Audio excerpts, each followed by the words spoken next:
In this video, we will begin to explore the different areas of the Altium Designer environment.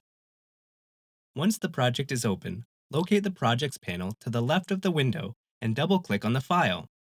This will open the schematic sheet within the active workspace and provide the working view of the schematic.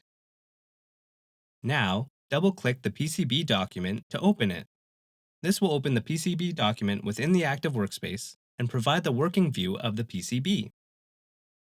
Altium Designer is a unified environment, meaning that any type of design file, including the schematics and the PCB, are accessed inside this single environment.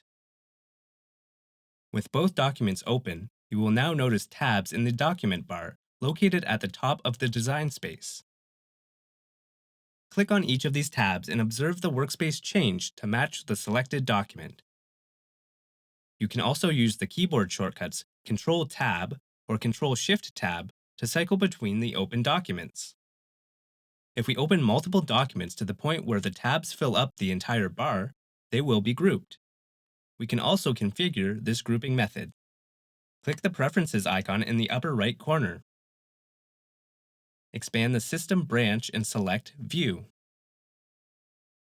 Within the Documents bar setting, you can enable the Group Documents if Need checkbox and set it to By Document Kind. Click OK to close the Preferences window. In this video, the different areas of the Altium Designer environment were explored.